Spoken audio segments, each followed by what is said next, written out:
दिल लगल बा हमार सखी रे बौरहवा से। गौरा, अरे ओ गौरा। क्या हुआ स्वामीनाथ? अरे मेरा भांग खाने का टाइम हो गया, भांग तैयार है क्या?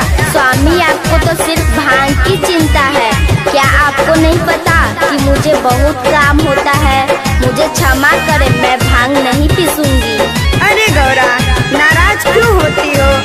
अच्छा, ज्यादा नहीं तो आधा लोटा ही भांग दे दो।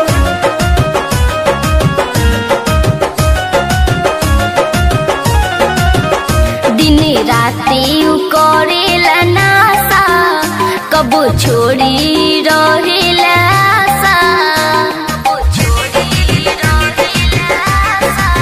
हो दिन राती करेला नासा, कब छोड़ी रहेला आशा।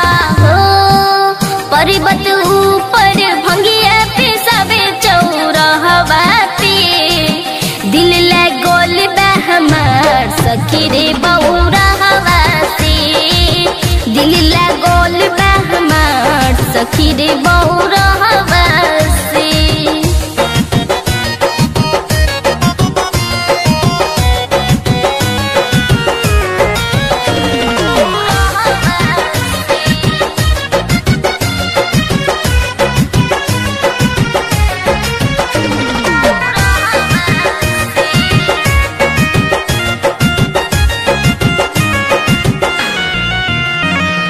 मिश्री मलाई भोला मन न भावे, नशे में भोला तीनों लोग चलावे।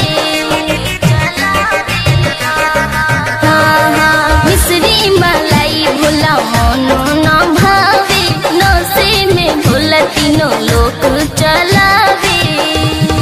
हो भंगिए खातिर हमरा भोला बे नहीं हरवा से।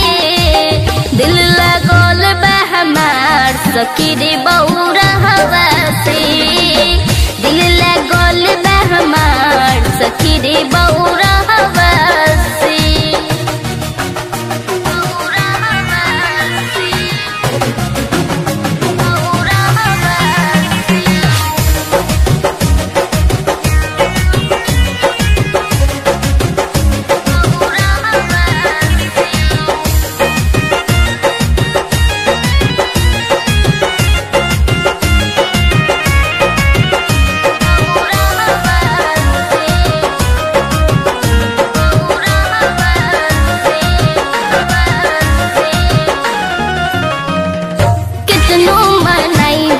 माने न बतिया, लागल बालक भांग खोजे दिनों रतिया।